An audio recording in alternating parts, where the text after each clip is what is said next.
नमस्कार। मैं पंजाब, हरियाणा, हिमाचल और अहमदाबाद यानी गुजरात तीनों का प्रतिनिधित्व करता हूँ। तो सबने अपनी अपनी भाषा में अपने अपने प्रेरणा वाक्यों का उच्चारण किया है। तो मेरे मन में आया कि चलो थोड़ा पंजाब की बात हो जाए। हमारे दशमेश पिता, जिनकी समाधि नांदेड़ साहब में है, उनके आज से 350 साल पहले वचन थे, 1.25 लाख से एक लड़ाऊं तभी गुरु गोविंद नाम कहाऊं, चिड़ियों संग बाज लड़ाऊं तभी गुरु गोविंद नाम कहाऊं। ये जो शिविर है, ये कोई सूचना का शिविर नहीं है, ये नेतृत्व विकास का शिविर है। क्योंकि अब मानव इतिहास का जो सबसे बड़ा युद्ध है, जो मानवता के, पर्यावरण के, शिक्षा के, स्वास्थ्य के, न्याय के, जल के, जंगल के, ज़मीन के, जानवर के, सभी के सर्वाइवल का जो एक साथ युद्ध है, वो आज हमारे सामने खुल गया है। तो उस युद्ध को लड़ने वाले जो सेनापति होंगे, उन सेनापतियों को तैयार करने का ये शिविर है। इसलिए इस शिविर का जो जज्बा है ना, वो सेनापति से तो कम नहीं हो सकता।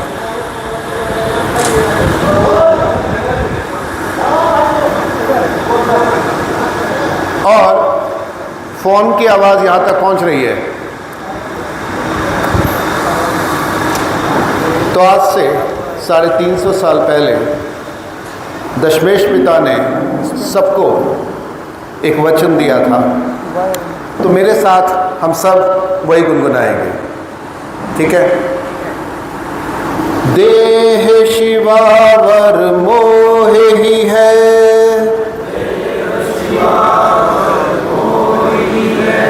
ये तो आप भजन की तरह गा रहे हैं, ये भजन के लिए नहीं है। ये आपके दिल की, आपके जज्बे की, आपकी हिम्मत की हुंकार के लिए है। देह शिवावर मोहे ही है,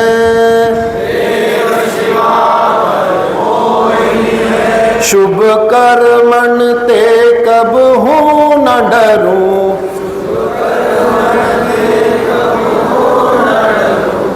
देह शिवावर मोहे ही है,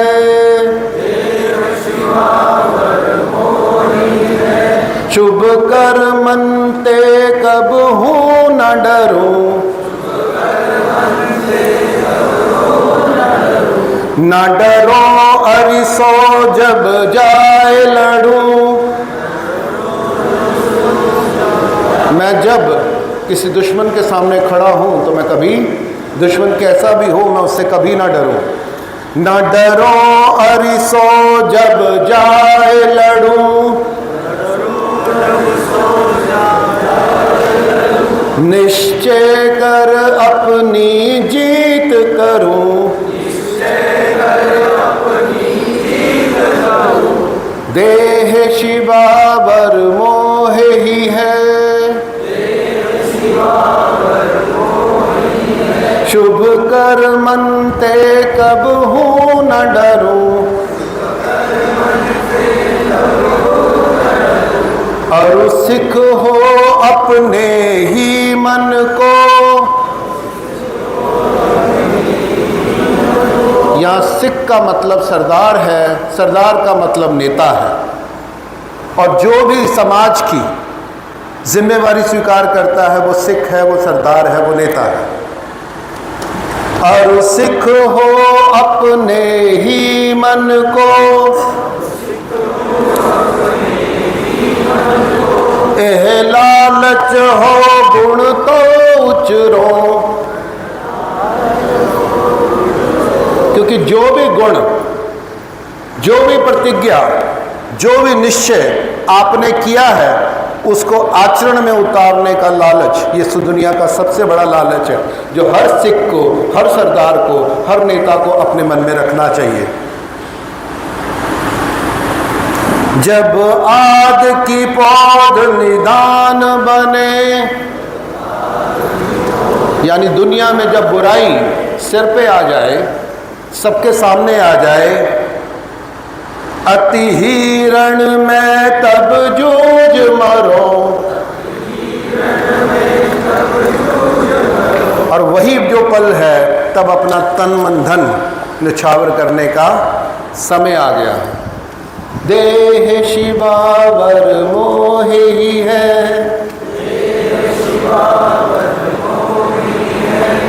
शुभ कर्मन ते कबहू न डरूं। तो मित्रों, उस शुभ कर्म की शुरुआत बेला हमारे सामने आ गई है। तो आज हमारी युद्ध भूमि क्या है? आज हमारा संघर्ष क्या है?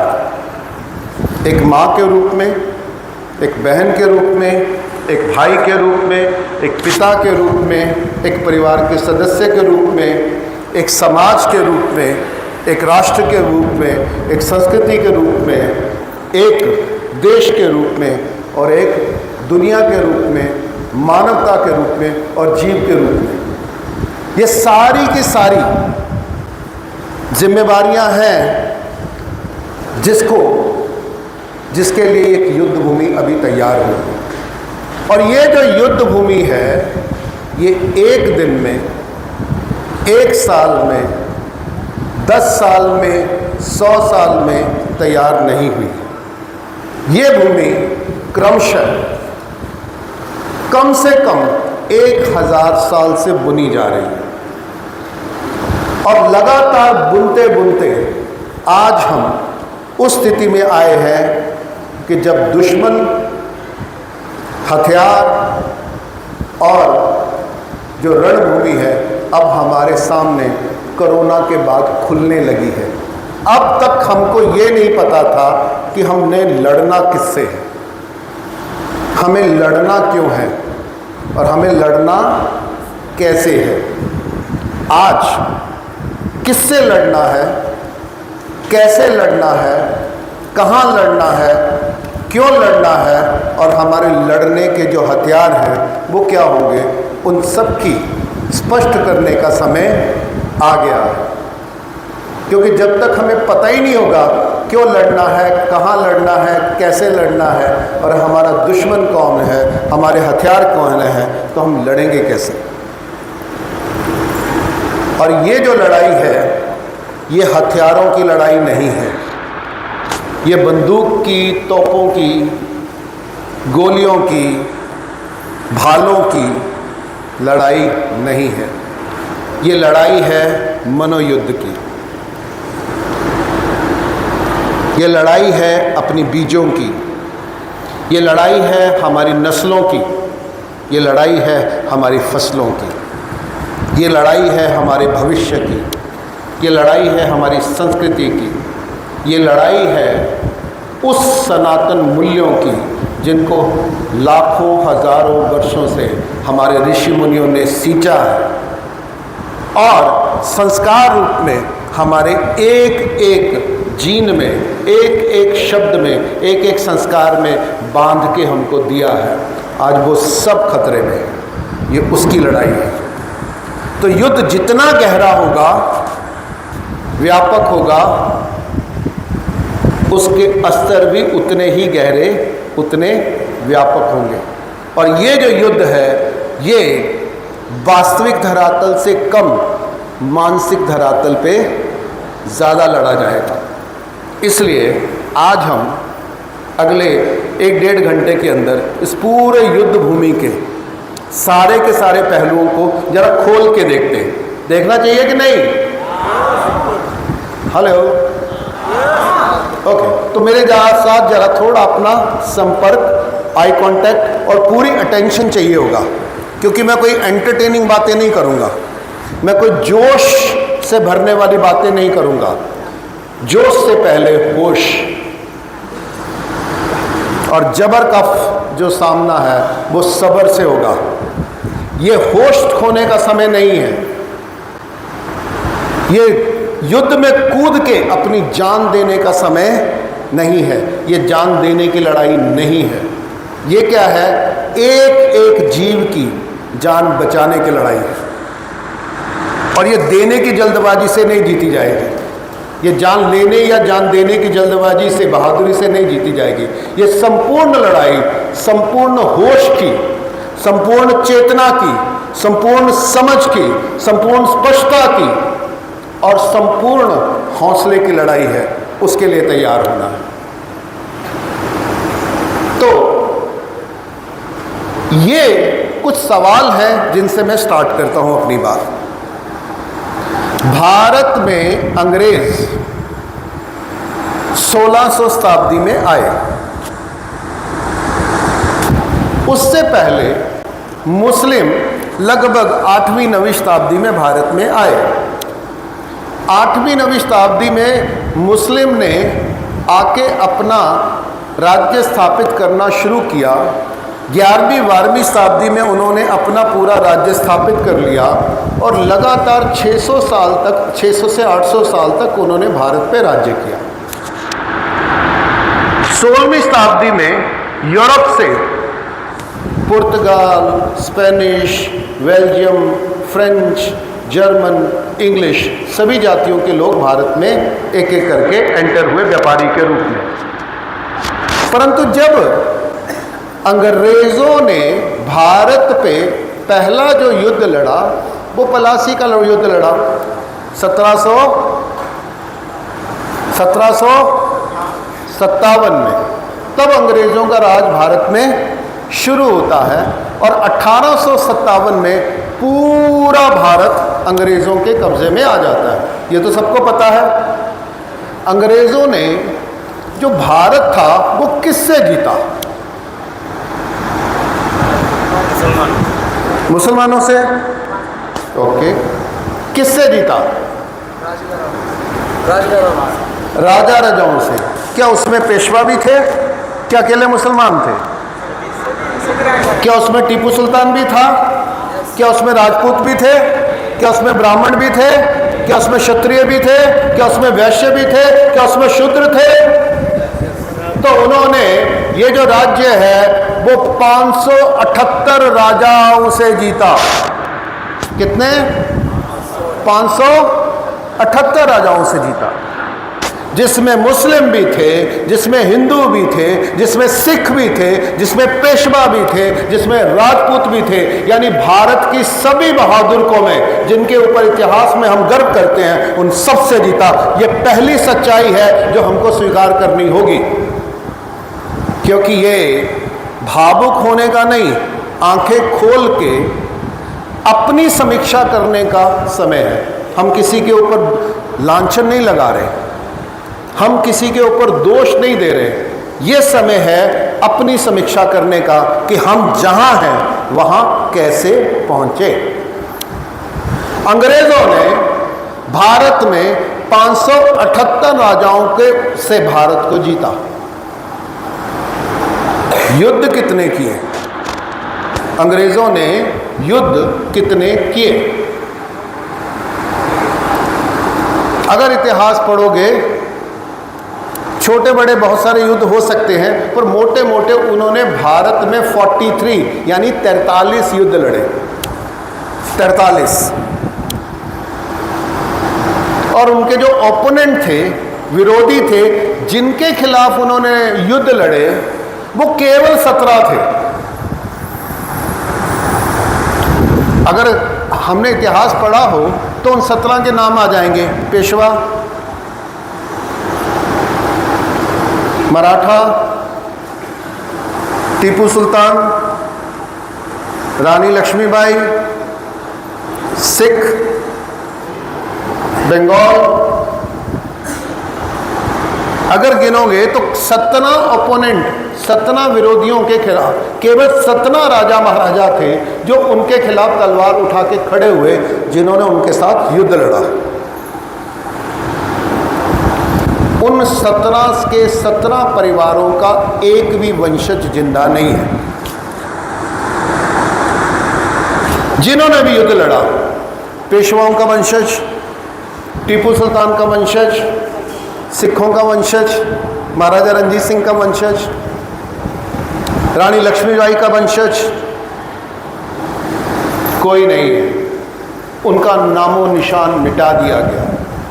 फिर ये सिंधिया कहाँ से आ गए? ये अमरिंदर सिंह कहाँ से आ गए? महाराजा प्रताप सिंह, जो आज भी महाराजा कहलाते हैं। ये महाराजा जयपुर, महाराजा जोधपुर और जितनी भी रियासतें थी जिनके महाराजा आज जिंदा हैं, उनमें से क्या किसी एक ने भी अंग्रेजों के खिलाफ कभी कुछ तलवार उठाई, विरोध उठाई? और वो सबके वंशज जिंदा हैं और आज बड़ी बड़ी पॉलिटिकल पार्टियों के नेता बन के बैठे हैं। ये बात दिखाई दे रही है? हेलो, ये दिख रही है कि जिन्होंने युद्ध किए उनके वंश मिटा दिए गए और जिन्होंने तलवार तक नहीं उठाई, 200 साल तक एक विरोध का शब्द नहीं कहा, वो सारे के सारे जिंदा रहे, ऐशोप्रस्ती में रहे, दुनिया भर में घूमते रहे, गाड़ियां बंगले चलाते रहे, फोटो खिंचवाते रहे, 21 तोपों की सलामी लेते रहे, गोरियों के संग रंगरलियां मनाते रहे। और जब भारत आजाद हुआ तो वही लोग फिर से पॉलिटिक्स में एंटर होके इस दुनिया के, इस भारत की सारी संस्कृति फिर से काबिज हो गए। ये नजर आ रहा है? ये नजर आ रहा है? अब थोड़ा और पीछे चलते हैं। अब मैं कड़वे सवाल पूछ रहा हूं। गुजरात से क्या कोई एक भी राजा, महाराजा, क्षत्रिय, राजपूत अंग्रेजों के खिलाफ खड़ा हुआ? गुजरात से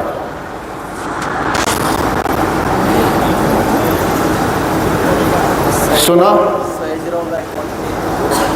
खड़ा हुआ, लड़ा? पूरे राजपुताना से एक भी शस्त्र युद्ध में, एक भी पूरे राजपुताना में 200 साल में जब तक अंग्रेजों का राज रहा, क्या एक भी राजस्थान में राजा महाराजा खड़ा हुआ? मैं दोष नहीं, कमी नहीं, समीक्षा कर रहा हूं अपने इतिहास की।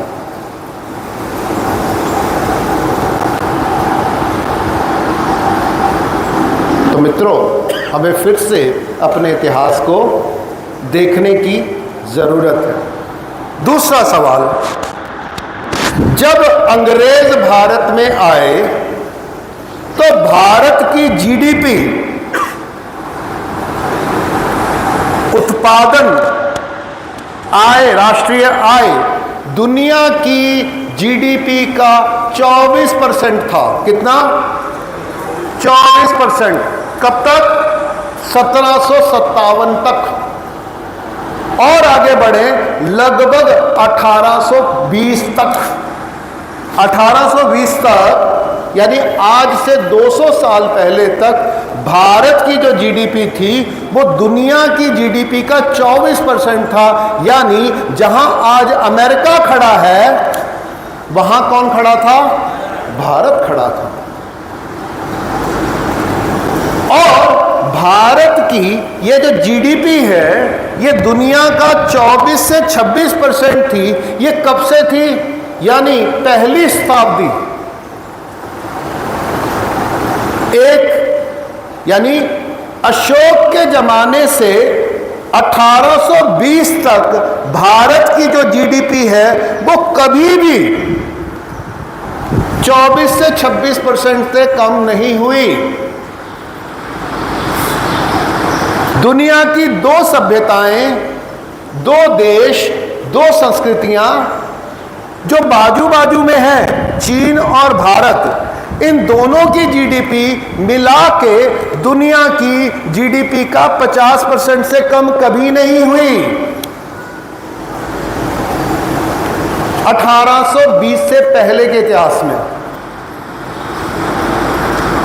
इस देश पर कभी बौद्धों ने राज किया, कभी जैनों ने भी राज किया, कभी ब्राह्मणों ने भी राज किया, कभी क्षत्रियों ने भी राज किया, कभी मंगोलों ने भी राज किया, कभी मुगलों ने भी राज किया, कभी गुलामों ने भी राज किया। गुलाम वंश है ना, जो पहला भारत का पे राज करने वाला पहला मुस्लिम वंश है, वो गुलाम वंश है। उसमें सारे के सारे राजा गुलाम थे, गुलामों के बेटे थे या गुलाम थे अपने मालिकों के। उन्होंने यह राज्य स्थापित किया।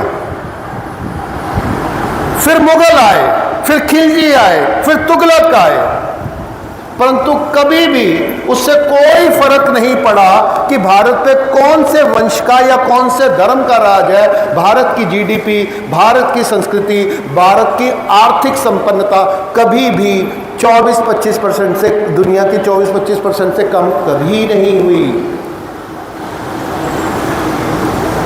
तो यानी भारत की व्यवस्था किसी धर्म, किसी जाति, किसी वंश पे आधारित नहीं थी। उसको कोई फर्क नहीं पड़ा कि कौन राजा है, किसका राज्य है, किसका साम्राज्य है।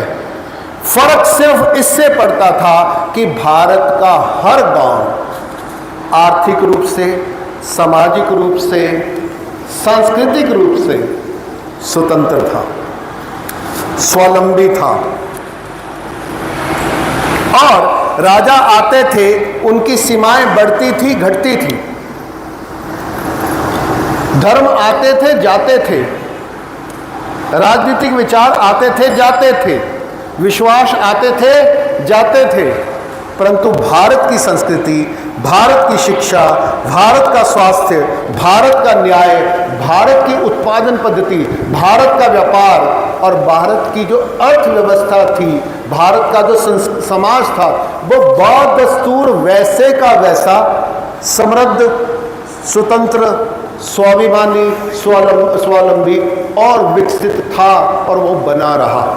वो कौन सी व्यवस्था थी? राजा कभी बड़े, कभी छोटे हुए, कभी बड़े साम्राज्य आए, कभी छोटे साम्राज्य आए। कभी भारत पे एक राजवंश यानी मुगलों का, चंद्रगुप्त का या मौर्य वंश का राज्य हुआ, जिन्होंने समस्त भारत की, ईरान से लेके बर्मा तक, श्रीलंका से लेके चीन तक, तिब्बत तक, सारे भारतवर्ष को एक राज्य सीमा में बांटा। फिर भारत फिर से टुकड़े हुआ, फिर छोटे छोटे राजवंश आए, फिर से कोई एक राजा इकट्ठा हुआ, एक वंश आया, फिर से उसने भारत को जोड़ा, फिर वो चले गए, फिर छोटे छोटे टुकड़ों से पड़े। इससे भारत की जनता को, भारत की संस्कृति को कोई फर्क नहीं पड़ा, क्योंकि भारत की संस्कृति व्यक्ति प्रधान संस्कृति नहीं है। भारत की संस्कृति स्वावलंबन प्रधान संस्कृति है। उस संस्कृति को समझना आज फिर से सबसे बड़ा जरूरत है।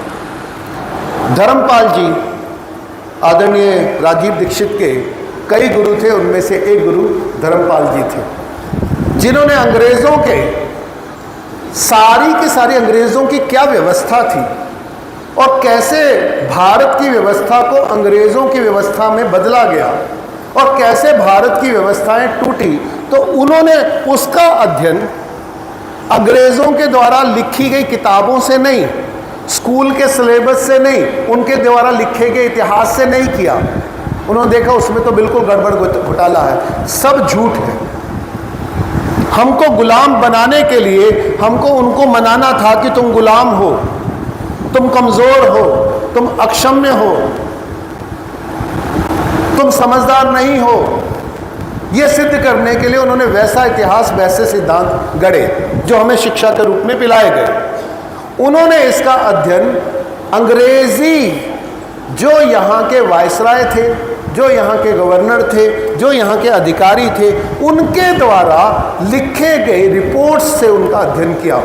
तो उस रिपोर्ट से निकलता है कि भारत के अंग्रेजों के आने से पहले 1857 तक भारत में कम से कम 7 लाख गुरुकुल थे और वो सारे के सारे जो गुरुकुल थे उसमें भारत की कम से कम 73% जो पॉपुलेशन थी वो पढ़ी लिखी थी, जिसमें ब्राह्मण, वैश्य, क्षत्रिय, शूद्र सभी वंश को समान रूप से शिक्षा का अधिकार था। वहाँ स्त्रियां भी पढ़ती थी और पुरुष भी पढ़ते थे।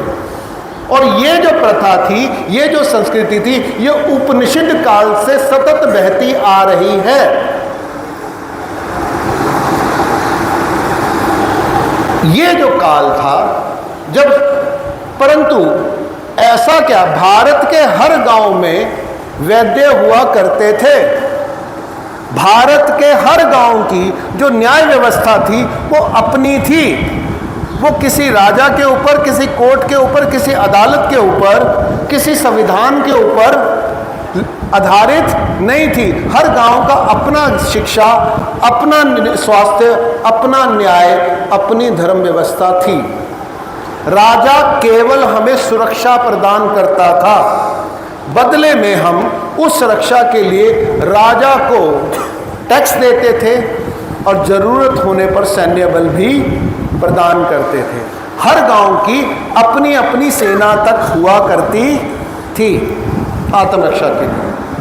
ऐसी व्यवस्था से अचानक क्या हुआ, 1857 के बाद अचानक क्या हुआ कि वो 7 लाख गुरुकुल गायब हो गए। भारत की आयुर्वेद आधारित सारी की सारी स्वास्थ्य पद्धति गायब हो गई। भारत की न्याय व्यवस्था थी वो गायब हो गई। भारत के जो धर्म थे वो जातियों में बंट गए, टुकड़े टुकड़े हो गए। और भारत का जो जीडीपी था वो 24% से गिरते गिरते गिरते गिरते गिरते 1947 में 0.03% ऑफ द वर्ल्ड जीडीपी तक आके रुका। और आज पिछले 75 साल में हमने फिर से एक आज़ाद देश के रूप में अपना काम करना शुरू किया। आज फिर हम दुनिया की तीसरी चौथी नंबर की अर्थव्यवस्था है, मात्र 3% जीडीपी के साथ। हम दुनिया के कितने नंबर की अर्थव्यवस्था हैं? चौथे नंबर की। और हमारी जीडीपी दुनिया की जीडीपी का कितना है? मात्र 3%। और दुनिया की 15% जो जनसंख्या है वो आज भारत में रहती है। यानी दुनिया की 15 पेट भारत में है, रोटी सिर्फ 3 है। और हम उसका भी गौरव ले रहे हैं, और हम इसका भी गौरव ले रहे हैं। वो कौन सी व्यवस्था थी जो पूरी दुनिया को खिला सकती थी, परंतु 1970 में हमारे पास अपने पेट भरने के लिए अनाज भी नहीं था। और हमने मिलके मेहनत की, चाहे वह ग्रीन रेवोल्यूशन की बात हो, चाहे नहरों की बात हो, चाहे डैम की बात हो, हमने सब कुछ किया जो अंग्रेज़ों ने हमको सिखाया। और उसके बावजूद आज हम दुनिया का पेट भरने लायक खेती में स्वतंत्र हो गए हैं। ये दूसरा झूठ है, क्योंकि आज भी भारत की 55% जनसंख्या 22 रुपये और 28 रुपये रोज पे गुजारा कर रही है। और जिनको खिलाने के लिए 80 करोड़ परिवारों को आज भी हमें 5 किलो अनाज फ्री में बांटना पड़ रहा है। ये दूसरा झूठ है। ये दोनों को हमें साथ साथ रखना पड़ेगा। ये भी सच है कि हमारे पास 2.5 साल का अनाज का भंडार 2 साल पहले तक हुआ करता था। यानी कोई अकाल आ जाए, कोई प्रॉब्लम हो जाए, तो भारत के हर एक नागरिक को खिलाने के लिए, उसका पोषण करने के लिए हमारे पास 2.5 साल का अनाज सुरक्षित था। क्योंकि एक देश की अंतिम सुरक्षा पद्धति सेना नहीं हुआ करती। सेना तो हुआ करती है, पर सेना तो तभी लड़ेगी ना जब खाने के लिए अनाज होगा तो एक देश की जो अंतिम सुरक्षा पंक्ति होती है वो उसका अन्न खाद्य भंडार होता है। जो हमारे पास आज से 2 साल पहले 2.5 साल तक का अनाज हमारे पास सुरक्षित था, आज कितना है? आज कितना है? मात्र 6 महीने का। क्योंकि कोरोना के बहाने, महामारी के बहाने, सहाय के बहाने हमारी सरकार ने 80 करोड़ लोगों को 5 किलो अनाज बांटने के बहाने वो अन्न भंडार लगभग खाली कर दिया है। ये बात समझ में आती है? ये बात समझ में आती है? ये सही कह रहा हूं, गलत कह रहा हूं? ये हो गया। तो इसलिए पिछला साल यूपी और बिहार का और महाराष्ट्र का सूखा था और इस साल भी सूखा है। पंजाब में, हरियाणा में, हिमाचल में जो भारत के अन्न भंडार का 90% कंट्रीब्यूट करता है। कितना? 90%। चावल और गेहूं जो हमारे अन्न भंडार में 90% जो जिनको भारत सरकार खरीद के अन्न भंडारों में संचित करती है, उसमें इस साल भयंकर बाढ़ है और फसल का नुकसान कम से कम 60% है। यानी आपके अन्न भंडारों में भंडार भरने के लिए, पुनः भरने के लिए इस साल आपके पास अनाज नहीं है। इस साल भी और पिछले साल भी यूपी में, बिहार में, महाराष्ट्र में और मध्य प्रदेश में अभी भी सूखे जैसी स्थिति है। यानी हम एक भूखमरी की स्थिति की ओर बढ़ रहे हैं और उससे निपटने के लिए हमारे पास जो तैयारी हमने पिछले 50 साल से रखी थी, वो तैयारी भी हमने नई नीतियों के कारण, नए योजनाओं के कारण वो भी हमने छोड़ दिए। ये हमारी दूसरी स्थिति है।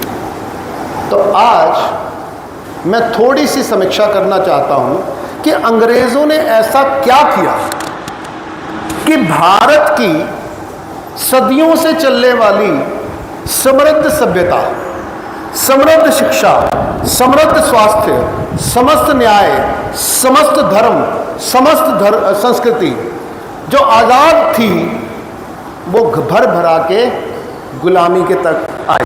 वो क्या किया अंग्रेजों ने? अच्छा, इस सभा में कितने लोग ग्रेजुएट हैं? ग्रेजुएट हैं। कितने परसेंट पोस्ट ग्रेजुएट हैं?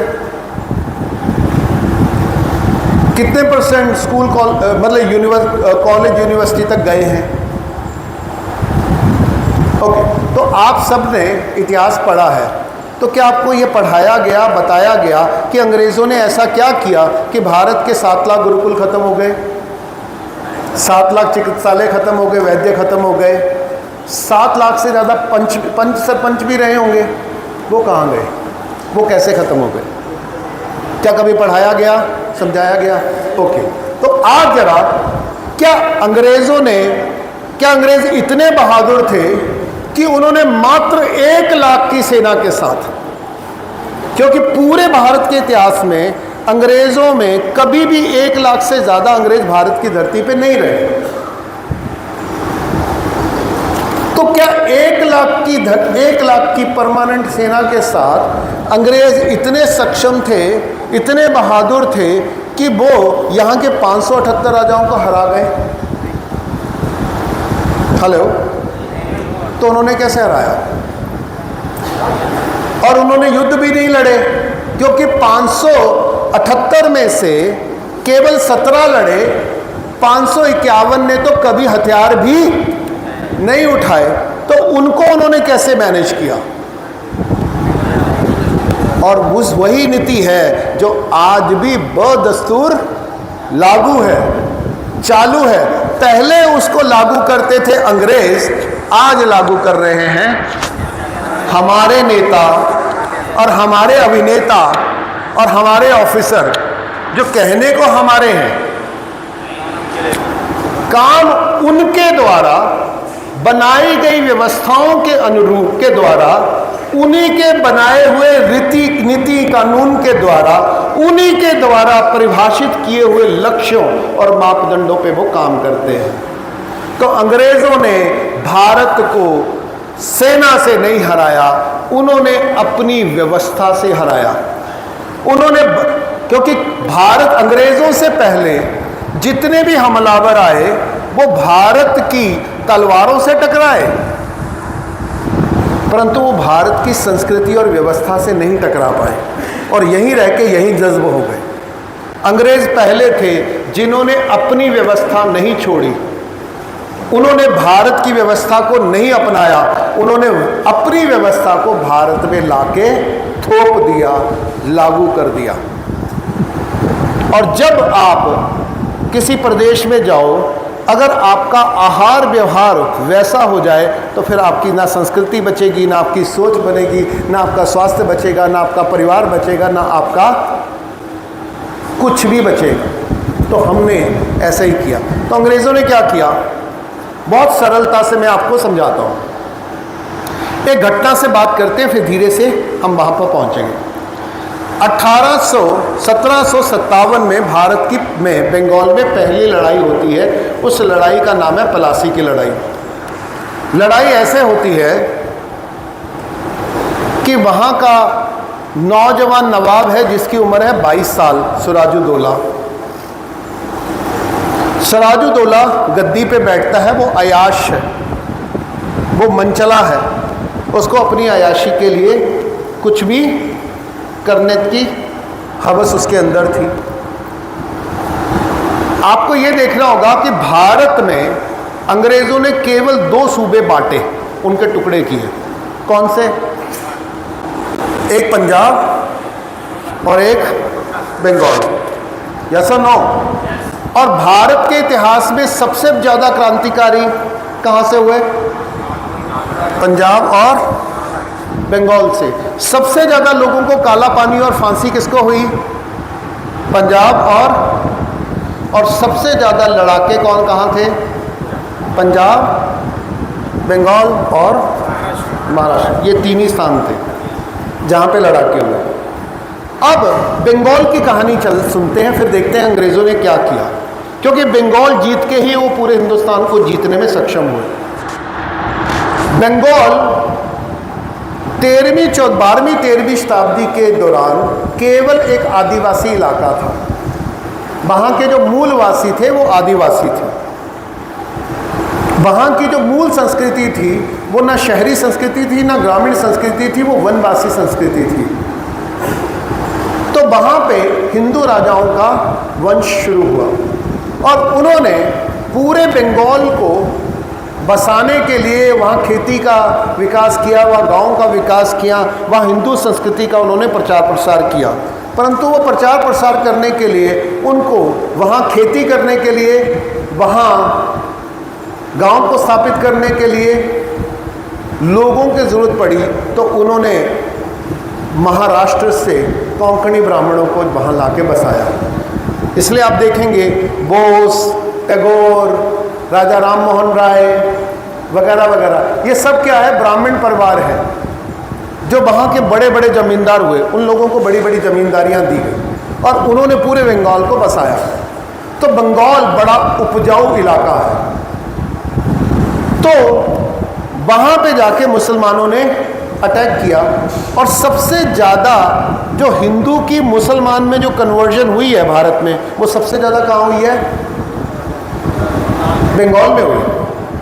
वो कन्वर्जन वहाँ पे हुई। किस लिए हुई उसकी डिटेल में अभी नहीं जाएंगे। कहानी ये है, वहाँ पे मारवाड़ी व्यापारी जिसका नाम था अमीचंद, उसको लगा कि व्यापार करने के लिए, पहले हम व्यापार करते थे सतारा से, सूरत से या यहाँ की बंदरगाहों से करते थे, परंतु यहाँ पे अटैक बहुत ज़्यादा होते थे। तो उन्होंने बंगाल की खाड़ी से व्यापार करना शुरू किया। तो उनको लगा कि व्यापार के लिए बंगाल अच्छा है। तो उन्होंने मुग़ल बादशाह औरंगजेब से ये कहा कि जो बंगाल का परगना है वो हमको दे दो। औरंगजेब ने कहा, बेचा, कीमत कितनी दोगे? तो दोनों की कीमत नेगोशिएट हुई 70 लाख सोने की मोहरें। मोहर का मतलब होता था 11.66 ग्राम शुद्ध सोने की एक मोहर होती थी, यानी 1 तोले की एक मोहर होती थी। ऐसी कितनी मोहरें? 70 लाख मोहरें, यानी इतना सोने की कीमत रखी गई। अमीचंद ने कहा बस मैं 1 करोड़ देता हूं। तो अमीचंद ने 70 लाख के बजाय 1 करोड़ दिया। तो औरंगजेब गदगद हो गया। उसने कहा, अरे तू तो अमीचंद सेठ नहीं है, तू तो नगर सेठ नहीं है, तू तो जगत सेठ है। तो उसको उपाधि दी गई जगत सेठ की। तो जो जगत सेठ अमीचंद था, क्योंकि आपको यह भी समझना पड़ेगा कि भारत में सोना बहुत कम होता है, क्योंकि भारत में सोने की खदानें तो बहुत कम है। गोलकोंडा की एक ही खदान थी, वो भी लगभग बंद हो चुकी। तो भारत में इतना सोना कहां से आया? यहाँ के मंदिरों में, यहाँ के मठों में, यहाँ के लोगों के पास, यहाँ के परिवारों के पास, यहाँ के राजवंशों के पास इतना सोना कहाँ से आया? तो उसको समझने के लिए समझना पड़ेगा कि दुनिया में जो व्यापार अंग्रेज करते थे दुनिया के साथ, अंग्रेजों से पहले, उस व्यापार पे किसका कब्जा था? भारत का। और उस व्यापार को दुनिया भर में व्यापार करने के लिए यहाँ का जो उत्पादन था उसको लेके भारत के जहाज पूरी दुनिया में जाते थे, और भारत के जहाज दुनिया में सबसे अच्छे माने जाते थे। वास्को डी गामा वगैरह को भारत कौन लेके आया? भारत के ही व्यापारी, गुजराती व्यापारी उठा के उनको यहाँ लाए थे, क्योंकि उसके जहाज छोटे से थे, यहाँ के जो जहाज बहुत बड़े थे, वही लेके आए। तो भारत के गांव गांव से उत्पादन, क्योंकि भारत का, जैसे मैंने कल कहा, क्या भारत का कोई एक भी गांव आज ऐसा है जो अपनी ज़रूरत से 10 गुना का कम का उत्पादन करता हो? हेलो। तो जो 10 गुना उत्पादन है अपनी ज़रूरत का, वो उत्पादन कहाँ जाता है? उस उत्पादन का इस्तेमाल करके उद्योग धंधों से लगा के उसका आगे उत्पादन किया जाता है। जैसे जूट हुआ तो उससे बारदाना बनता है, खिलौने बनते हैं, बस्तर बनते हैं, कपास है उसके बस्तर बनते हैं। तो दुनिया में सबसे बड़ी बस्तर बनाने की जो इंडस्ट्री थी वो कहाँ थी? भारत में। वो कहाँ पर थी? किसी प्रदेश में नहीं, गांव गांव में थी। तो हर तरह का जो उत्पादन था वो भारत में होता था। उन उत्पादन को यहाँ के मारवाड़ी जो व्यापारी है वो इकट्ठा करके पूरी दुनिया में उसका व्यापार करते थे, और पूरी दुनिया से सोना चांदी कमा के भारत में लाते थे। इसलिए वो दुनिया में सबसे ज़्यादा सोना चांदी धन भंडार भारत में इकट्ठा हुआ, और ये व्यवस्था लगातार निर्बाध 16वीं शताब्दी तक चलती रही। और मुगल काल में भी बहुत तेजी से फैली। मुगल काल में भी भारत दुनिया की जीडीपी का 26% था अकबर के ज़माने में। अब इनकी अपनी एक बैंकिंग व्यवस्था थी, क्योंकि भारत से जो भी आप ट्रेड करोगे, व्यापार करोगे विदेशों के साथ, तो वहाँ की मुद्रा में लेन देन करना पड़ेगा। तो हम लोग दोनों मुद्राओं में लेन देन करते थे, सोने में भी और चांदी में भी। भारत के अंदर ज़्यादा जो व्यापार चलता था वो किस में चलता था?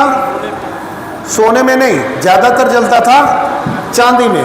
परंतु जो बाहर का व्यापार था, दूसरे देशों के साथ व्यापार था, वो किस में चलता था? सोने चांदी दोनों में चलता था। बात समझ में आ रही है? शेरशाह सूरी में उन दिनों अलग अलग राज्यों के अपने अलग अलग सिक्के हुआ करते थे, उनका भार थोड़े बहुत अंतर में एक सा हुआ करता था। ये शेरशाह सूरी था जिसने पहली बार पूरे भारत के सारे सोने और चांदी के सिक्कों को एक सा किया, उसका भार और मानक एक कर दिया, ताकि आपसी व्यापार में लोग पैसे की बजाय वस्तु का व्यापार करें। क्योंकि जब वस्तु का व्यापार होगा तो लाभ अधिक उत्पादन से होगा, और अधिक उत्पादन से रोजगार बढ़ेगा। अगर रोजगार बढ़ेगा तो उससे व्यापार बढ़ेगा, व्यापार बढ़ेगा तो जो सभी जगह समृद्धि और खुशहाली आएगी। ये आधार था भारत की खुशहाली का, राइट। शेरशाह सूरी के जाने के बाद मुगल साम्राज्य ने भी भारत की मुद्रा व्यवस्था को एकजुट रखा। इसलिए अंदर जितने भी उतार चढ़ाव रहे, व्यापार पे कभी कोई असर पड़ा नहीं, व्यापार वैसे का वैसा चलता रहा और विदेशों के साथ व्यापार भी वैसा चलता रहा। व्यापार को चलाने के लिए जितने सोने चांदी के सिक्के होते थे उसके लिए टकसालें होती थी। क्या होता था? टकसाल। टकसाल कहाँ होती थी? यहाँ तो गांव-गांव में टकसाल थी, यानी जो हमारे सुनार थे, तो व्यापारी कहता था मुझे इतने सिक्कों की ज़रूरत है, उतने सिक्के उसको, वो उतना सोना चांदी वो उसको देता था, वो उतने सिक्के ढाल के उसको दे दिए जाते थे। तो भारत में सोने चांदी के सिक्के की कोई सरकारी नियंत्रण नहीं था। सरकार केवल एक नियंत्रण करती थी कि अगर तुमने इन सिक्कों में किसी तरह की मिलावट की, बांध छोड़ की, तो तुमको सीधी मौत की सजा दी जाएगी। इसलिए भारत में सिक्कों की, सोने और चांदी के सिक्कों की कभी कमी होती नहीं थी। ये एक व्यवस्था थी व्यापार के लिए। दूसरी व्यवस्था थी गांव के लिए। अब भारत के सभी गांव उत्पादन प्रधान थे। कितने % पॉपुलेशन खेती करती थी भारत में? आज 70% से ज़्यादा करती है। पुराने ज़माने में कितनी थी अंग्रेज़ों के आने से पहले? मात्र 30% से ज़्यादा लोग खेती नहीं करते थे। बाकी के जो 70% थे तो किसी ना किसी उद्योग धंधे में थे, क्योंकि उस समय जो लेन देन की व्यवस्था थी वो वस्तु विनिमय था। हम रुपए में लेन देन नहीं करते थे, हम किस में करते थे? और हमारा जो गांव था, हमारे गांव की परिभाषा थी 36 बिरादरी। गांव का मतलब क्या है? जहां 36 बिरादरी के लोग एक साथ रहते हो उसको गांव कहा जाता था। एक भी बिरादरी कम होगी तो गांव बनेगा नहीं। तो बिरादरी का मतलब क्या है? ब्राह्मण, कुम्हार, लोहार, बढ़ई, मोची वगैरह वगैरह वगैरह। इन 36 बिरादरी के पास 72 कलाएं हुआ करती थी। कितनी कलाएं?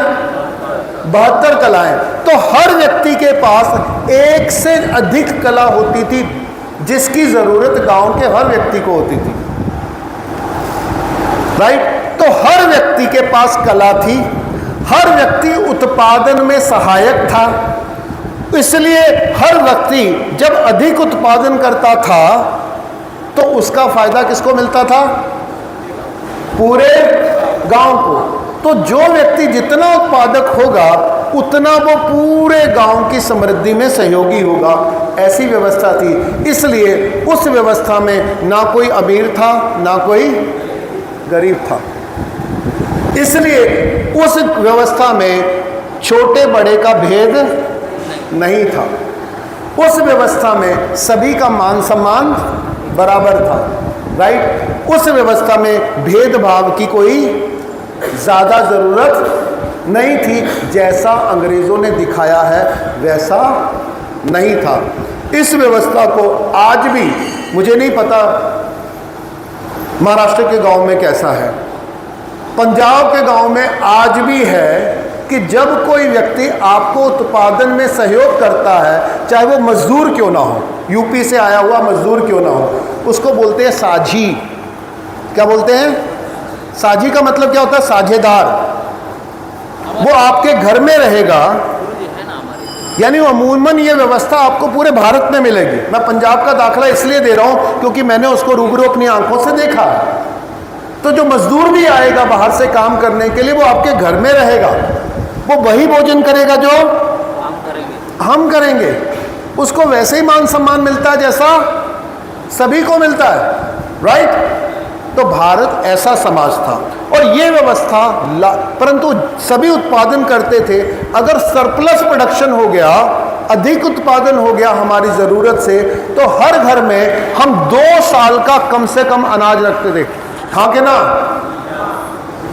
2 साल से अधिक का कम से कम मसाले, दालें, तेल, तिलहन और औषधियां भी रखते थे। हाँ कि ना? तो हमें सरकारी अन्न भंडार की जरूरत नहीं होती थी। भारत का हर गांव, हर घर अपने आप में एक अन्न भंडार था। यस? ये हमने अपने अपने जीवन में देखा है कि नहीं देखा? 50 साल पहले हमने सबने देखा है। हम सब करते थे। तो इसलिए दुनिया में कुछ भी होता रहे, भारत का गांव कभी हिलता नहीं था। ऐसी व्यवस्था हमारे ऋषि मुनियों ने, हमारे समाज निर्माताओं ने, हमारे नीति निर्धारकों ने भारत में बना के रखी। ये सही व्यवस्था थी या गलत व्यवस्था थी? और अगर आज वैसी हो जाए तो? हेलो मित्रों, उस व्यवस्था को पुनः स्थापित करने का समय आ चुका है।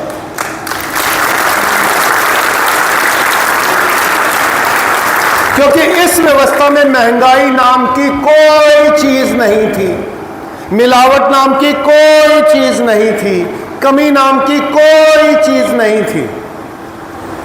यस और नो? क्योंकि आप अपना ही अन्न, अपना ही तेल, अपनी ही औषधि, अपने ही खान पान का इस्तेमाल करते थे, तो स्वस्थ रहना और बने रहना नेचुरल था, इजी था। यस और नो? तो हम अपने खान पान, अपनी ऋतु, अपने स्वास्थ्य, अपने आयुर्वेद, अपने ज्ञान के लिए खुद जिम्मेवार थे। ये ऐसी व्यवस्था थी, क्योंकि ये व्यवस्था किसी वैद्य के ऊपर, किसी पैथी के ऊपर, किसी डॉक्टर के ऊपर, किसी हॉस्पिटल के ऊपर आधारित नहीं थी, क्योंकि इसकी जरूरत ही नहीं थी। ये उसका आधार है। तो भारत का हर व्यक्ति किसी न किसी कला का पारखी था, इसलिए उत्पादन में सहयोग था, इसलिए सबका उत्पादन गांव को समृद्ध करता था और गांव स्वावलंबी रहा हजारों साल तक। अचानक बीच में क्या, पर जो हमारा सरप्लस प्रोडक्शन था उसको बनिया ले जाते थे, क्योंकि हमने सब में 2 साल का स्टोर कर लिया, फिर भी बचा रहा। क्यों? क्योंकि आज भी गांव, भारत का हर गांव 10 अपनी जरूरत से 10 गुना से ज्यादा उत्पादन आज भी करता है, हाँ या ना? तो फिर भी हमारे पास 6, 7, 8 गुना बच जाता था, तो उसको बनिया ले जाता था, वो शहर में लाके उसका व्यापार करता था। व्यापार के लिए सोने और चांदी के सिक्कों की जरूरत पड़ती थी। गांव में तो सोने और चांदी के सिक्कों की अमूमन 90% कोई जरूरत पड़ती नहीं थी। इसलिए हम मनी से नहीं, व्यवहार से जीते थे। हम कंपटीशन में नहीं, सहयोग से जीते थे। हम दुश्मनी में नहीं, ईर्ष्या में नहीं, सह संबंध में जीते थे, सह अस्तित्व में जीते थे। किसके साथ? अपने साथ, परिवार के साथ, समाज के साथ और प्रकृति के साथ। यही तो चाहिए था ना। अच्छा, ऐसी व्यवस्था की आज जरूरत है? हेलो? तो ये व्यवस्था हमें बनानी है कि हमारे पास थी? ये हमारी मेमोरी में है, हमारी संस्कृति में है, हमारे ग्रंथों में है, हमारे संस्कार में है। तो हमको क्या करना है? उन्हीं संस्कारों को फिर से मिलके, बैठ के दोबारा जागृत करना है। यही जिस संस्कृति ने, जिन मूल्यों ने, जिन व्यवस्थाओं ने भारत को असंख्य काल से समृद्ध और पल्लवित रखा है, स्वतंत्र और स्वावलंबी रखा है, वो व्यवस्था आज भी हमारे पास उपलब्ध है और आज भी हमें उसकी ओर फिर से मुड़ना होगा और उसका समय आ चुका है। कितने लोग मेरे साथ हैं इस बात को लेकर? तो मित्रों, हमें बस व्यवस्था बनानी नहीं है, हमें अपनी व्यवस्था बनानी नहीं है। जो हमारी व्यवस्था थी उसे पुनर्जागृत, पुनः प्रभावित करना है और उसका समय आ गया है। राइट? और आप जो यहाँ नेता बैठे हैं, आप अपने अपने गांव का, अपने अपने समाज का प्रतिनिधित्व करते हैं। अगर आपको ये व्यवस्था समझ में आती है, कोई ज़्यादा देर लगेगी ये समझने के लिए? अगर अपने गांव में, अपने समाज में, अपने सगे संबंधियों के साथ बातचीत की जाए तो इसको समझने में कितनी देर लगेगी? अच्छा, इस व्यवस्था को सबसे पहले कौन समझेगा? पुरुष समझेंगे कि स्त्रियां समझेंगी? हेलो? कौन समझेगा? स्त्रियां। तो सबसे पहले अपने गांव का पहला कर्तव्य है, क्योंकि मुसीबत आने वाली है, पहला कर्तव्य है हर घर में 2 साल का अनाज, 2 साल का तेल, 2 साल की दालें, 2 साल के मसाले और 2 साल की आयुर्वेदिक औषधियाँ स्टोर करना शुरू कर दो।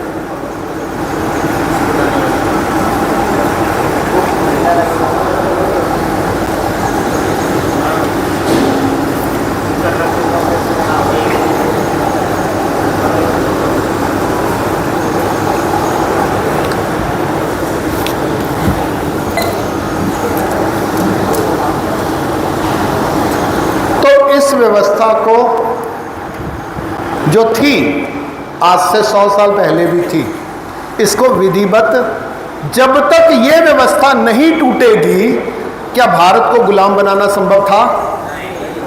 तो भारत को अगर गुलाम बनाना है तो ये व्यवस्था सबसे पहले तोड़नी अंग्रेजों के लिए जरूरी थी। इसके साथ दूसरी व्यवस्था, क्योंकि इस व्यवस्था के ऊपर दूसरी व्यवस्था टिकी है, उसका नाम है शिक्षा। भारत के हर गांव में कम से कम एक, अधिक से अधिक 5-7 भी पाठशालाएं और गुरुकुल हुआ करते थे। गुरुकुल कहां चलते थे? भारत का हर देवस्थान जिस भी धर्म का हो, जिस भी जाति का हो, वो सब गुरुकुल थे। यस और नो? तो गुरुकुल में क्या सिखाया जाता था? 72 कलाएं पुरुषों को, 64 कलाएं स्त्रियों को और 32 विद्याएं। 32 विद्याएं, 72 कलाएं जो पुरुषों को सिखाते थे और 64 कलाएं जो स्त्री। युद्ध को छोड़ के कुछ वंशों में स्त्रियों को भी 72 कलाएं सिखाई जाती थी, परंतु कम से कम 64 तो सबको सिखाई जाती थी। उसमें से जो विद्या का जो पाठ था वो ब्राह्मण कैसे आता था? उपनिषद है, संस्कृत है, ठीक है, शिक्षा है, कल्प है, ज्योतिष है, आयुर्वेद है। ये जो वेदांत के जो 6 अंग हैं, ये 6 के 6 अंग ब्राह्मण कैसे आते थे? ब्राह्मण क्या सिखाता था? कल्प यानी उच्चारण कैसे करना है, वेद मंत्रों का उच्चारण कैसे करना है, ये शिक्षा है। शिक्षा का मतलब पढ़ाई नहीं है, शिक्षा का मतलब है शुद्ध उच्चारण। उसके बाद कल्प, उसके बाद आता था व्याकरण, उसके बाद आता था छंद, उसके बाद आता था गणित, उसके बाद आता था ज्योतिष। ये 6 जो मुख्य विद्याएं थी ये ब्राह्मण सिखाता था। परंतु इसके अलावा जो सारी की सारी 72 कलाएं हैं उसको ब्राह्मण को सिखाने की जरूरत नहीं थी। लोहार कौन सिखाएगा? लोहार के पास जाके सीख लो।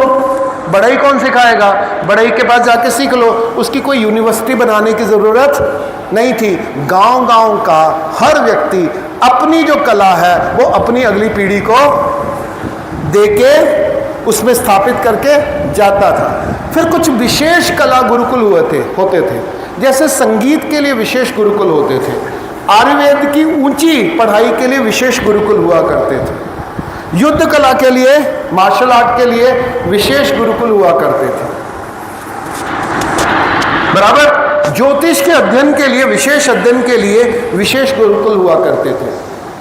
और इनके ऊपर जो सबसे ऊंची पढ़ाई थी उसके लिए विद्यापीठ हुआ करते थे। तो जो हम बोलते हैं कि मगध विद्यापीठ, और कौन कौन सी? नालंदा विद्यापीठ और तक्षशिला विद्यापीठ, और ये ऐसी विद्यापीठ थी जो भारत और दुनिया भर के विद्यार्थियों को कला, विज्ञान, संस्कृति, धर्म सबको सिखाती थी। और इसमें एक एक विद्यापीठ में कम से कम 10-10 हजार विद्यार्थी होते थे। और वल्लभीपुर में, गुजरात में भी एक विद्यापीठ हुआ करती थी। तो ये जो विद्यापीठों का जाल था, सबसे ऊपर विद्यापीठ थी, उसके बीच में विशेष गुरुकुल हुआ करते थे और उससे नीचे पाठशालाएं हुआ करती थी। पाठशालाएं अमूमन हर गांव में थी। तो माँ बाप, तो 5 से 8 साल के बच्चे थे वो पाठशाला जाते थे, उनको लिखना पढ़ना नहीं सिखाया जाता था। उनको सीधा अनुसरण अनुकरण से सिखाया जाता था, उनको ओरल मैथ सिखाया जाता था, उसको सूत्राचार सिखाया जाता था, उसको 16 संस्कार सिखाए जाते थे, पढ़ाए जाते थे, राइट। और जब बच्चा 8 साल का होता था तो वो गुरुकुल में जाता था, तो गुरुकुल में उसको जो वेदांत के जो 6 अंग हैं वो 6 के 6 अंग पढ़ाए जाते थे। उसमें जो बच्चा बहुत पारंगत निकल जाता था वो विद्यापीठ में जाया जाता था। ये भारत की शिक्षा व्यवस्था थी। अच्छा, इस शिक्षा व्यवस्था की सबसे खास व्यवस्था क्या थी? इसमें पाठशाला से लेके विद्यापीठ तक कोई शुल्क नहीं था, क्योंकि भारत की संस्कृति में भिक्षु, शिक्षक, वैद्य, धर्माचारी इन और पंच, इन 5 को वेतन पगार की कोई व्यवस्था नहीं थी। तो ब्राह्मण को क्या मिलता था? पगार मिलती थी? नहीं। पगार लेता था? नहीं। प्रश्रमिक लेता था? नहीं। भिक्षुक, शिक्षक, ब्राह्मण, वैद्य, धर्माचारी और स्त्री, इन 5 को पगार नहीं मिलती थी, पारितोषिक मिलता था। पारितोषिक और पगार में क्या होता है? क्योंकि जो शिक्षक है वो अपनी खुशी से पढ़ाएगा और जो सीखने वाला है उसका जो अभिभावक है वो अपनी खुशी से उसके परिवार का जीवन यापन की जिम्मेवारी लेगा। शिक्षक शिक्षा की जिम्मेवारी लेगा अपनी खुशी से, और पूरा का पूरा गांव उनके जीवन यापन की जिम्मेवारी लेगा अपनी खुशी से, अपनी जिम्मेवारी के बाप पे। ये एक व्यवस्था थी। ये समझ में आ रहा है सबको? कितनों ने, क्योंकि यहाँ कुछ बुजुर्ग भी बैठे हैं, कितनों ने इस व्यवस्था के अंतिम कुछ एग्जाम्पल देखे हैं अपने जीवन में? दूसरा, उन दिनों वैद्य एक झोला लेके पूरे गांव घूम जाता था, गांव में घूम घूम के पूछता था कि कैसा स्वास्थ्य है, इस बार का मौसम थोड़ा बदल रहा है, इसलिए थोड़ी सी अपने खान पान में ये व्यवस्था रखना, ये परहेज करना, इस ऋतुचर्या का पालन करना, इस औषधि का इस्तेमाल करना, ये औषधियाँ अपने घर में संचित करके रखना। इस बार जो चौमासा है वो अधिक है तो इस तरीके के प्रकोप होने की संभावना है, तो ऐसा ऐसा करना। वो सबसे पहले वैद्य का काम लोगों का इलाज करना नहीं था, उनको बीमार ना होना ये सुनिश्चित करना था कि लोग बीमार ना पड़े। ये वैद्य की जिम्मेवारी है, या बीमार का इलाज करना वैद्य की जिम्मेवारी है? हेलो, बीमार ना पड़े इसके लिए वो पहले आपको पथ्य सिखाता था, ऋतुचर्या सिखाता था, आहार सिखाता था, विहार सिखाता था, विचार सिखाता था, व्यायाम सिखाता था। जब ये चारों नाकाम हो जाएं तो औषधि की जरूरत पड़ती थी। औषधि हमारी उपलब्धि नहीं है, हमारी मजबूरी है। इसलिए अस्पताल हमारी उपलब्धि नहीं है, अस्पताल का होना हमारी मजबूरी है, राइट। इसके लिए वैद्य को क्या मिलता था? पारितोषिक, प्राशर्मिक नहीं। तीसरा, एक गांव के, मैं आपसे सवाल पूछता हूं, एक गांव के सारे गांव के बीच में एक दूसरे के साथ जो संबंध हैं, रिश्ते हैं, समानता है, वो बनी रहे, उसके लिए गांव में पंच परमेश्वर होते थे। उनको क्या क्या क्या मिलता था? उसके लिए न्याय करने के लिए पैसा मिलता था। क्या मिलता था? उनको भी पारितोषिक मिलता था। या सुनो, अब मेरा और जो गांव में जो धर्माधिकारी होता, जो धर्म की शिक्षा देता था, उसको भी क्या पारिश्रमिक देते थे हम लोग? उनको भी हम क्या देते थे? दान देते थे, राइट। अब मैं फिर से एक सवाल पूछता हूं इसी व्यवस्था में कि आज भारत में 7.5 लाख के करीब गांव हैं। गांव कम हो गए हैं, बड़े नहीं हैं, कम हो गए हैं। पहले 7 थे, आज 6.5 लाख के करीब हैं। एक गांव की बस्ती आमतौर पे 4000 एवरेज पड़ती है। एक गांव में 4000 की अगर बस्ती है तो उसमें शिक्षा ग्रहण करने लायक तकरीबन 1200 के करीब बच्चे होते हैं। उन 1200 बच्चों को शिक्षित करने के लिए कितने शिक्षकों की ज़रूरत है? हेलो, 1200 बच्चों को संपूर्ण शिक्षा देने के लिए कितने शिक्षकों की ज़रूरत है? अधिक से अधिक, ज़्यादा से ज़्यादा 20। यस, हेलो, ज़्यादा से ज़्यादा 20। क्या इतने लोग गांव में आज उपलब्ध हैं पढ़े लिखे? है ना, कि उससे ज़्यादा है? तो आपको बाहर से लाने की ज़रूरत है। 1 नंबर 2, आज गांव के सभी लोगों को स्वस्थ रखने के लिए ऋतुचर्या, आहारचर्या, भोजनचर्या, शुद्ध आहार बताने के लिए, समझाने के लिए, और अगर रोग आ जाए उसका उपचार करने के लिए कितने वैद्यों की, कितने परिचारकों की जरूरत है? 4000 परिवार को, ज्यादा से ज्यादा 2। चलो, इमरजेंसी के लिए एलोपैथी अच्छी होती है, परंतु स्वस्थ रहने के लिए आयुर्वेद अच्छी होती है। अगर 2 हो तो पर्याप्त है। तो ऐसे लोग भारत में अपने गांव में आज है कि नहीं है? तो 2 ही चाहिए। ओके, गांव के न्याय को बनाए रखने के लिए, न्याय व्यवस्था बनाए कर रखने के लिए कितने वकीलों की, कितने डॉक्टरों की जरूरत है? हेलो, कितनी अदालतों की जरूरत है गांव के लिए? अदालत की, वकील की, डॉक्टर की, जज की कोई जरूरत। ये समय आ गया है कि इनसे या तो इनको बाहर करो या खुद बाहर हो जाओ, क्योंकि इसमें घुसे रहोगे तो किसी गांव में शांति होने की, क्योंकि ये दोनों न्याय के लिए काम करते हैं या रुपए के लिए काम करते हैं। तो इनका फायदा आपके में शांति होना, सामंजस्य होना है या आपका लड़े रहना है। इसलिए न्याय का काम है लड़ना और लड़ाना।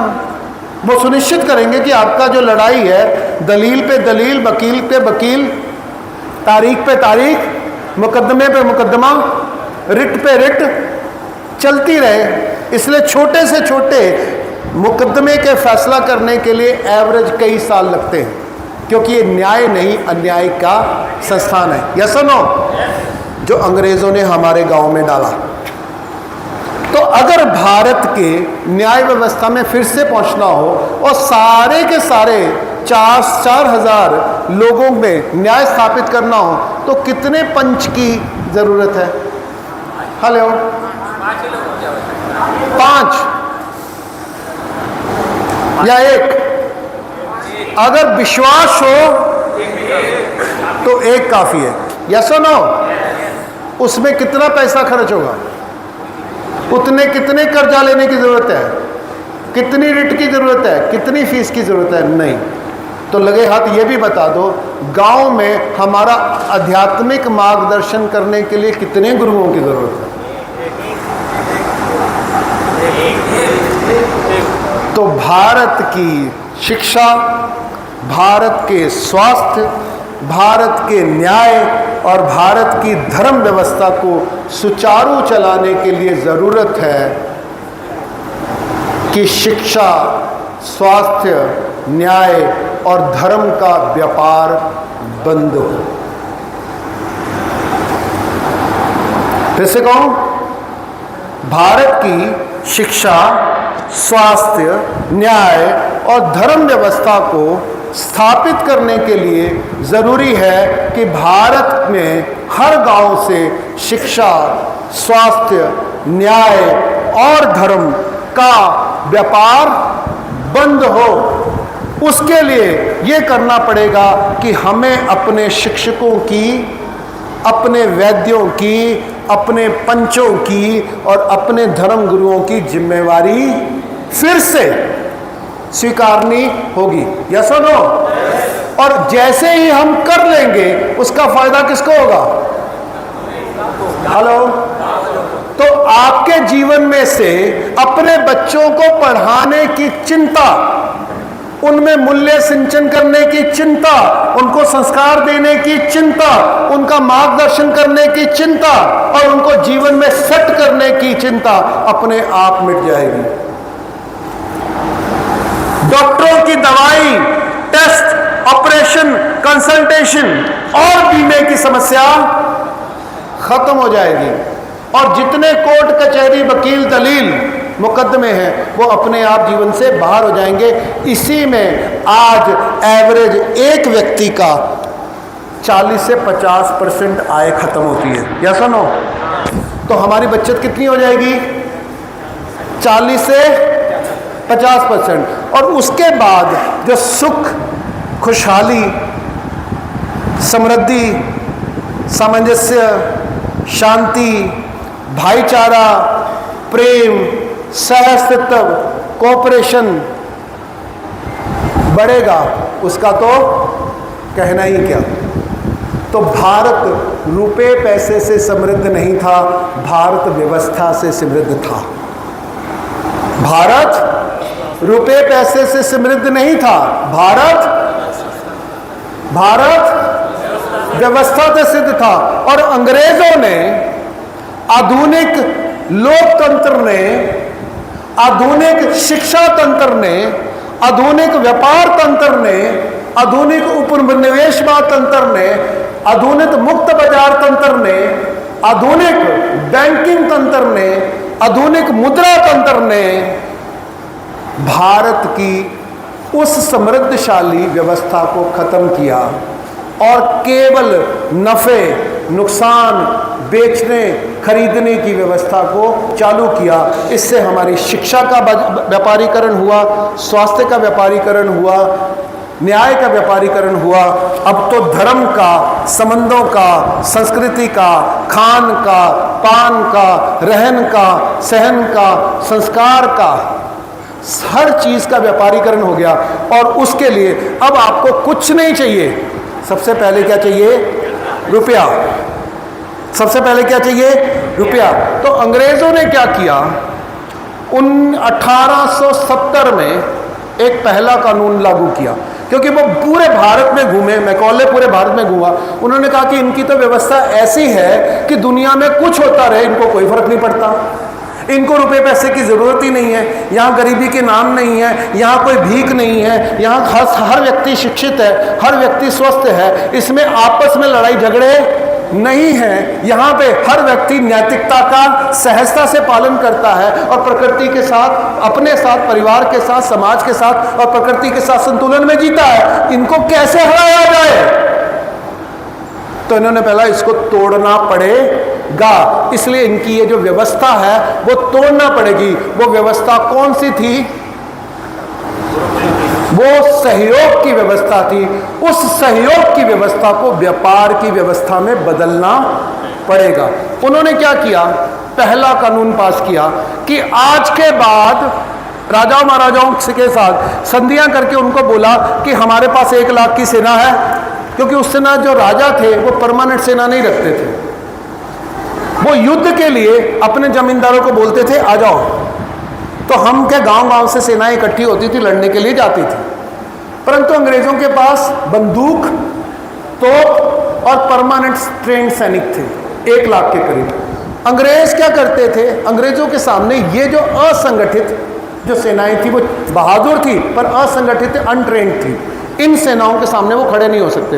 अंग्रेजों ने इन 551 राजाओं को बोला कि हम आपकी सुरक्षा करेंगे, आपको सेना रखने की जरूरत नहीं है। जैसे आज अग्निवीर है ना, भारत को सेना रखने की जरूरत नहीं है, हम रखेंगे, कॉर्पोरेट वाले रखेंगे। तो अंग्रेजों ने बोला कि हम आपके लिए लड़ेंगे। तो बदले में क्या करो? अच्छा, आपको टैक्स इकट्ठा करने की भी जरूरत नहीं है, आपके लिए टैक्स भी हम इकट्ठा करेंगे, आपके लिए युद्ध भी हम लड़ेंगे, टैक्स भी हम कराएंगे। और फिर भारत के इन्हीं राजाओं के मंत्रियों संतरियों को, क्या आप उसके मंत्री हो तो आपको तनख्वाह मिलती है। तो अंग्रेजों ने बोला कि ऐसा कर, तुझे ज़्यादा काम करने की ज़रूरत नहीं है, तेरा काम भी हम कर देंगे और बदले में हम तुमको 3 गुना तनख्वाह देंगे। तो अंग्रेज़ों ने क्या किया? हमारे जो ब्राह्मण थे, हमारे जो वाणिज्य वाले थे, और हमारे जो मारवाड़ी थे, जो राजाओं के मंत्री होते थे, उनकी तनख्वाह 3 गुना करके उसके सामने गाजर लटका दिया कि आपको कुछ नहीं करना, घर बैठना है, मौज करनी है। तो आपके लिए कानून भी हम बनाएंगे, व्यवस्था भी हम चलाएंगे, न्याय भी हम चलाएंगे, और साथ साथ में आपकी सुरक्षा भी हम करेंगे और टैक्स भी हम करेंगे। ये अंग्रेज़ों ने किया, और हमारे जो सारे मंत्री संतरी और राजा ऐशो आराम में जाके बैठ गए। अंग्रेज़ों ने पहला कानून बनाया टैक्स का। उन्होंने कहा आज के बाद हम आपसे वस्तु नहीं लेंगे टैक्स में, हम आपसे सोना लेंगे। तो जो किसान पैदा करता था, अपनी ज़रूरत का 2 साल में रख के पूरे गांव को वस्तु विनिमय में बांट देता था, और उसका एक हिस्सा, 6 से 10वां हिस्सा राजा को भी टैक्स के लिए, सुरक्षा के लिए देता था, और वो समृद्ध रहता था। अचानक अंग्रेज़ों ने मना कर दिया कि अब हम आपसे अनाज और वस्तु नहीं लेंगे। क्या लेंगे? सोना। और किसान के पास तो अन्न के अलावा सोना नहीं है। तो अचानक किसान सोना कहाँ से लाएगा? कहाँ से लाएगा? अब मजबूरन किसान को अपना अन्न लेके बाजार में खड़ा होना पड़ा। यानी किसान बाजार में आ गया।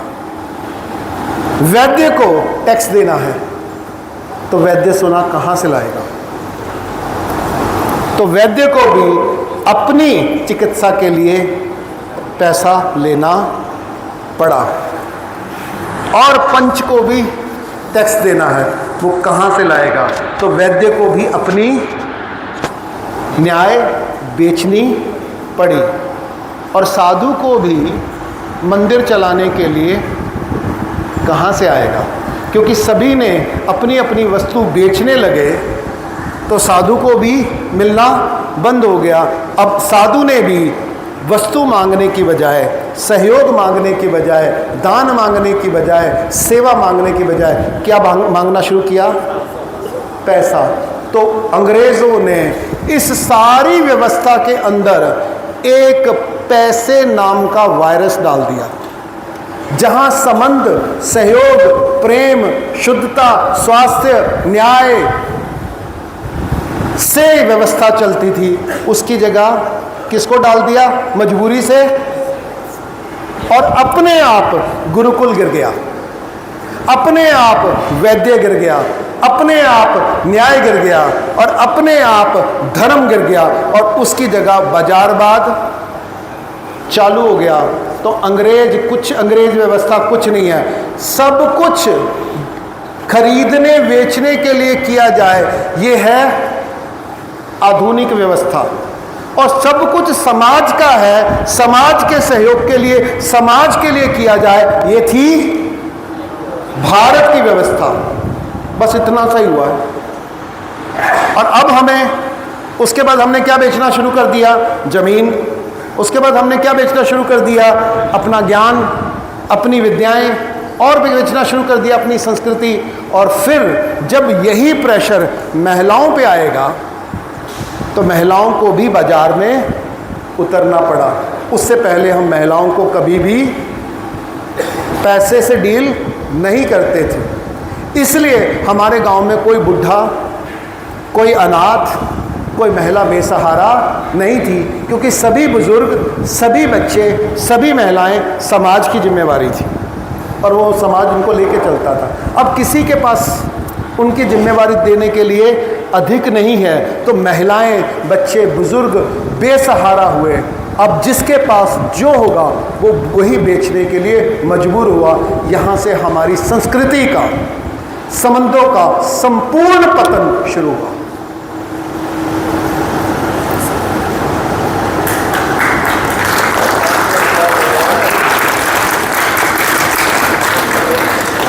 तो ये जो पतन है, ये अनैतिकता के कारण हुआ या व्यवस्था के कारण हुआ? तो हमें भारत में नैतिकता लाने के लिए नैतिकता का प्रचार करना है, गुरु महाराज को बिठा बिठा के प्रवचन करवाने हैं, डायरे करवाने हैं, भजन करवाने हैं, या अपनी व्यवस्था स्थापित करनी है? और उससे कम में कुछ नहीं काम करेगा।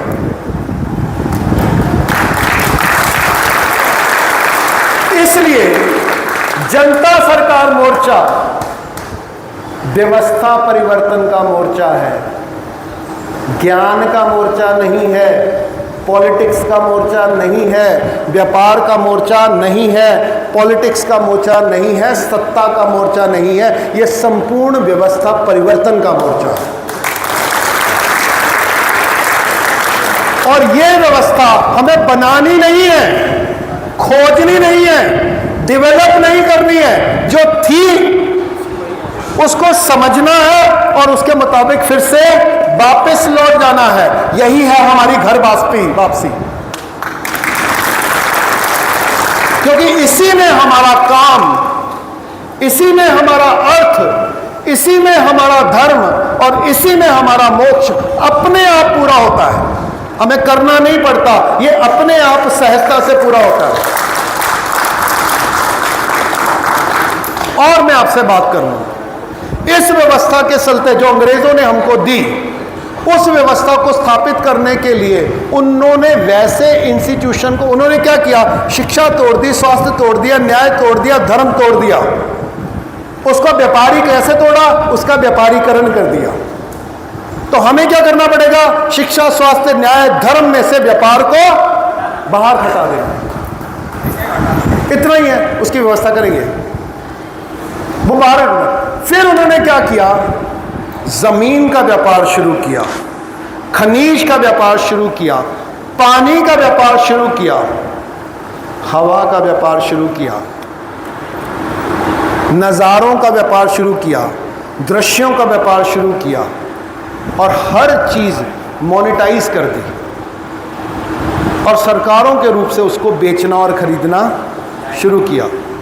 पहले गांव का सारे साधनों के ऊपर गांव की जवाब मालकी थी, तो ऐसे नियम बनाए गए कि गांव का था उसके ऊपर किसकी मालकी करनी है, किसकी मालकी करनी है, सरकार की।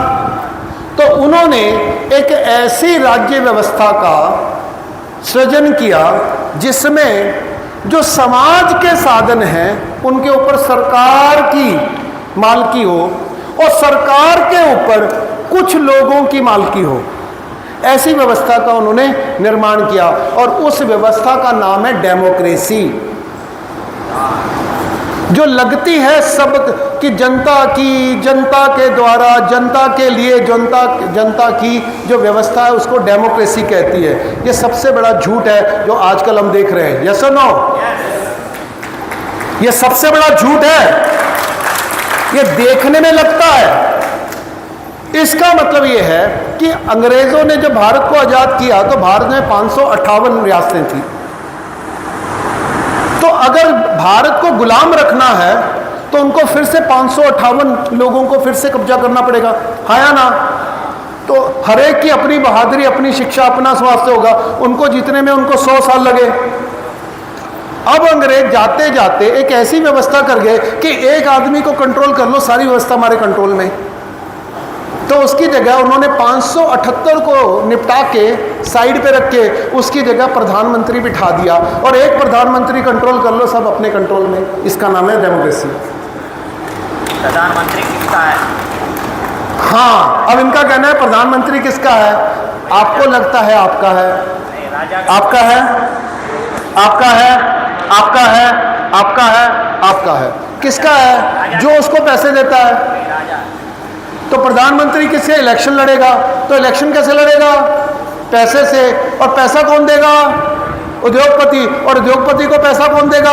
बैंक। तो प्रधानमंत्री किसका होगा? या उद्योगपति का होगा या बैंक का होगा। और बैंक किसके हैं?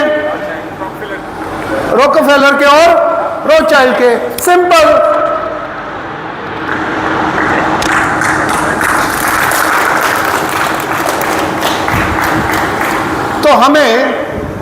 तो हमें उस व्यवस्था को फिर से जनता की व्यवस्था में बदलना है। तो जनता की व्यवस्था के लिए जनता को स्वतंत्र करना होगा और जनता को स्वतंत्र करने के लिए जनता की शिक्षा, जनता का स्वास्थ्य, जनता का न्याय, जनता का धर्म फिर से स्थापित करना होगा। उसको व्यापार मुक्त कर दो, फिर से हमारी व्यवस्था आ जाएगी। यस और नो? यस और नो? तो हमें नेशनल डेमोक्रेसी चाहिए या ग्राम स्वराज चाहिए? और ग्राम स्वराज का मतलब क्या है? हेलो, जनता ही, और जनता ही सरकार का मतलब क्या है? कि गांव का शिक्षा, गांव की शिक्षा का हर एक निर्णय, हर एक साधन, हर एक बच्चा, हर एक पाठ्यक्रम कौन निर्धारित करेगा? गांव। गांव का स्वास्थ्य, इसका क्या मतलब है? गांव की हर एक जीव को, जंतु को, पेड़ को, फसल को और इंसान को स्वस्थ रखने के लिए उसकी संपूर्ण व्यवस्था की जिम्मेवारी और निर्णय किसका होगा? गांव का होगा। गांव का न्याय, गांव में रहने वाले सभी लोगों के बीच में सामंजस्य, सुख, शांति, समझ, सहयोग बना रहे, न्यायपूर्वक, न्यायोचित तरीके से, इसका निर्णय कौन लेगा? गांव लेगा, राइट। परंतु यहां अगर ये आपने कर लिया, परंतु आपका जल, आपकी झील, आपकी नदी, आपके साधन, आपके पेड़, आपके जंगल, आपके खनिज, आपके जानवर के ऊपर अगर किसी और का अधिकार है तो आप क्या करोगे? तो यह भी सुनिश्चित करना पड़ेगा कि गांव के जल, जंगल, जमीन, जानवर के ऊपर गांव की जवाबदारी, गांव की रिस्पॉन्सिबिलिटी, गांव का निर्णय चलेगा। उससे कम में गांव स्वराज स्थापित नहीं हो सकता। हेलो, तो मैं आपसे पूछता हूं, अगर ये ऐसी व्यवस्था हो जाए, इस समय हमारी नदियां, हमारे तालाब, हमारे कुएं, हमारी बावड़ियां, हमारे झरने सारे के सारे गंदे हो गए हैं, अव्यवस्थित हो गए हैं। हमारे सारे के सारे जो जंगल हैं वो खत्म हो गए हैं। हमारे गांव के या तो जानवर खत्म हो गए हैं और जो हैं वो वैक्सीन के ऊपर, टीके के ऊपर, अशुद्ध भोजन के ऊपर, अशुद्ध व्यवस्था के ऊपर निर्धारित हैं और खत्म होने की कगार पे हैं। और हमारा जल, हमारे जंगल, हमारे जानवर, ये तीनों के तीनों अव्यवस्था का शिकार हो गए। अगर गांव में स्वराज हो जाए और आपको अपने गांव की सारी तालाब, सारी बावड़ियां, सारे कुएं और सारी नदियां फिर से दोबारा जीवंत करनी है तो कितने साल लगेंगे? जिसमें सरकार का एक पैसा नहीं चाहिए। गांव की मेहनत से, गांव के सहयोग से, गांव के प्रयास से, गांव के निर्णय से अगर गांव के झील, गांव के तालाब, गांव के झरने, गांव की बावड़ियां, गांव के कुएं फिर से, झरने फिर से चालू करने हैं तो कितने साल लगेंगे? 1 से 5 साल। गांव के सारे जंगल, जितनी पॉपुलेशन है उससे कम हर गांव में कम से कम 30 से 40 एकड़ का जंगल होना चाहिए। कितने साल लगेंगे वो आने में? 5 से 10 साल। जितने जानवर, जितनी प्रजातियां गांव में फिर से चाहिए, कितने साल लगेंगे उनको फिर से पैदा करने के लिए, बसाने के लिए? 5 से 7 साल। जल, जंगल और जो आज हम अपने व्यापार के नाम पे, फसल के नाम पे, अन्न के नाम से, उपज के नाम से, व्यापार के नाम से, नफे के नाम से जो अपनी जमीनों में जहर डाल रहे हैं, उस जहर को फिर से निकाल के उस जमीन को फिर से शुद्ध करने में कितने साल लगेंगे? 3 से 5 साल। कौन करेगा? बीजेपी करेगी, आम आदमी पार्टी करेगी, कांग्रेस करेगी, जनता दल करेगा? कौन करेगा? आपके अलावा कोई नहीं कर सकता। और कब करोगे?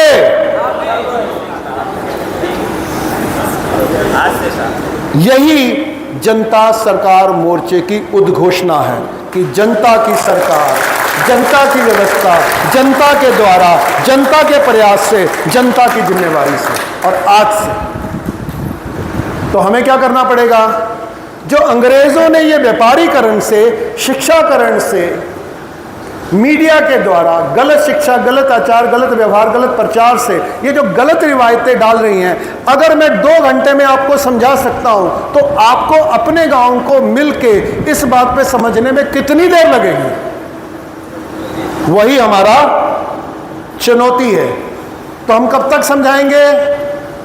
जब तक वो नहीं समझते, जब तक वो नहीं समझे। कैसे समझाएंगे? जैसे वो समझते हैं, राइट? तो इसकी जिम्मेवारी कौन लेगा? हेलो, हम कौन? आपके गांव की जिम्मेवारी मैं लूंगा, आपके जो गांव की जिम्मेवारी ये लेंगे। कौन लेगा? कौन? हम या मैं? यहां से शुरू होता है व्यक्ति निर्माण से राष्ट्र निर्माण। कि मैं समझूंगा तो मैं अपने परिवार को, अपने समाज को समझा लूंगा। मैं सुधरूंगा, मैं अपने परिवार को, अपने समाज को सुधार लूंगा। मैं चलूंगा तो अपने परिवार, अपने समाज को चला लूंगा। यही नेतृत्व और व्यक्ति निर्माण है। खूब खूब धन्यवाद। Thank you very much.